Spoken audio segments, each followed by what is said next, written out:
Recently, I was thinking about the different BFDI challenges there have been over the years, and it has occurred to me that they are able to be categorized. In this video, I will share with you all what I mean by this, and categorize all of the challenges into the categories I come up with. I think that all of the challenges in Battle for Dream Island can be placed into one of three categories. These are challenges based on speed, quantity, and quality. Speed challenges are ones where the goal is to do something the fastest. This often manifests in the form of a race, but it can also simply mean to do a task the fastest. A quantity challenge is one where the goal is to do something the most, or not the least. This typically involves scoring the most points, or it can also involve having the highest amount in some other kind of quantifiable measurement. Finally, a quality challenge is one where the goal is to do something the best out of all teams or competitors, or to avoid doing the worst out of them. This can involve a rating out of 10, being the last one standing, or even just not being the first one out. Additionally, different challenges can, and often do, fall into two categories at once. An example is BFDI 21, which can be both a quantity and a quality challenge, because distance jumped is measurable and determined by the contestant's ability. It is also theoretically possible for a challenge to fall into all three categories, though that has yet to happen. Next, I will sort all of the challenges into the three categories and give justifications for any that may seem ill-fitting at first glance. As I just mentioned, some challenges show up in two categories, so do not bring up to me that I included any twice, as that was intentional.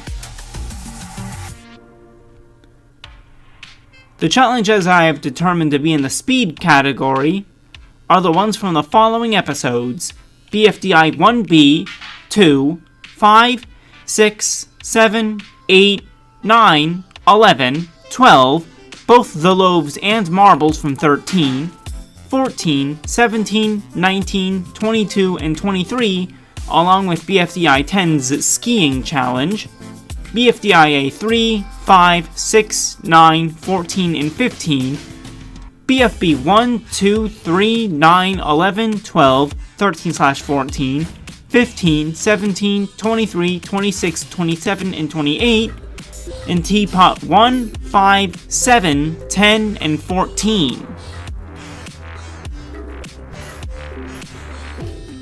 The first one I will address is BFDI 11, which I determined to fit in this category because in this, the challenge is to pop all of the other team's balloons.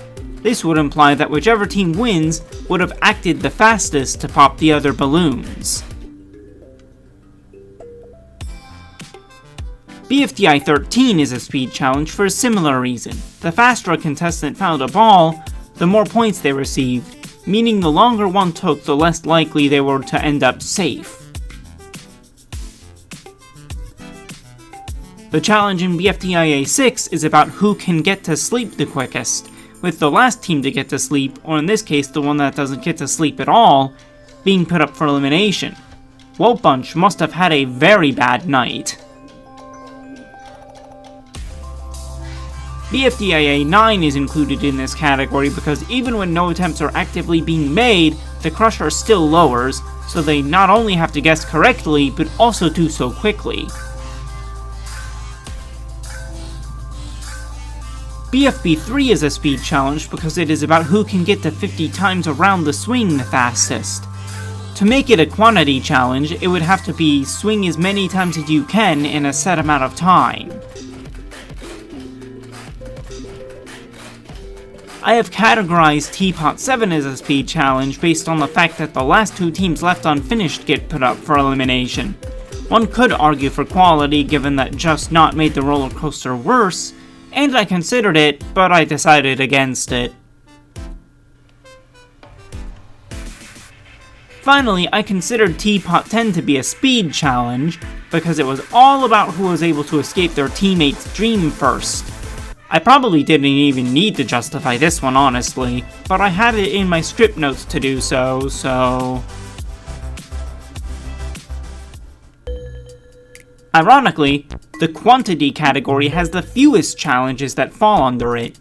They are BFDI 10's crying and handstand challenges, as well as BFDI 13's loaves contest, BFDI 14's hurdles contest, BFDI 15's barf bag contest, BFDI 16, 20, and 21, BFDI 11, BFB 5, and Teapot 2 and 12. BFDI 10's handstand challenge, BFDI 14's hurdle contest, BFDI 15's barf bag contest, and BFDI 20 are all there for the same reason. It was based on who was able to stick around for the longest. As I said earlier, BFDI 21 is a quantity challenge because it is based on something quantifiable, that being distance jumped. BFDIA 11 is also a quantity challenge, because the team that had grabbed the least pedals was the one that went on to lose.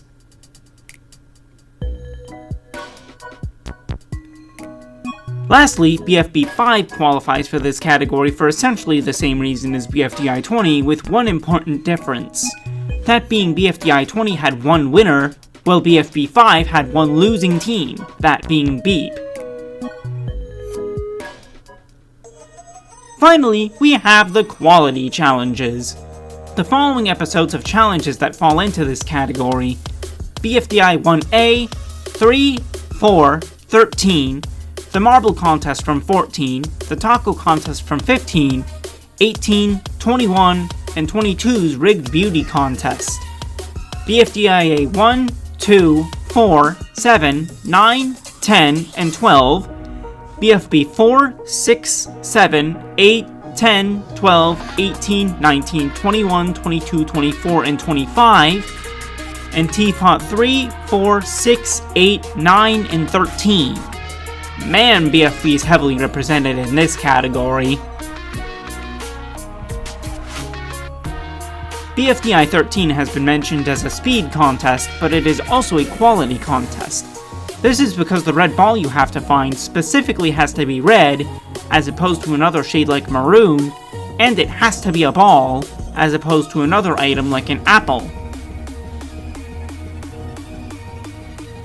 BFDI 21 is a quantity challenge that also qualifies as a quality challenge.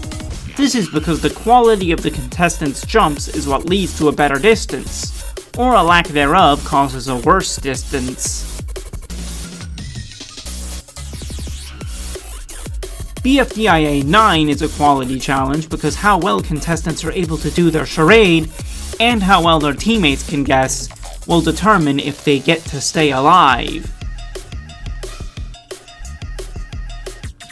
BFDIA 12 is a last one standing type of challenge, which seems like exactly the type of challenge to fall into the quality category. Despite having a timer, BFB 6 is not a speed challenge because the contestants aren't really racing against anything. It is essentially a game of hot potato, but with the twinkle instead of a tangible object, which is why it is a quality challenge. Since Teapot 8 is essentially the same challenge as BFDI 1A, the only difference being that 2 teams lose instead of 2 contestants winning, both of them have to be in the quality category. Teapot 9 was a quality challenge because the teams got ranked based on how many of their members had never died or been zombified after the zombified objects got cured.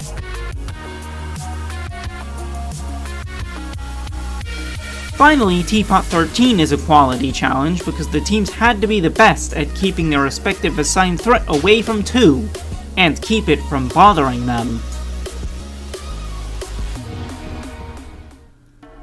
What did you think of this video idea? I hope you enjoyed it. Let me know if you think you would categorize any challenges differently, or if you think the categories themselves would be different. Thank you for watching. Make sure to subscribe with notifications on, and I'll see you in the next one.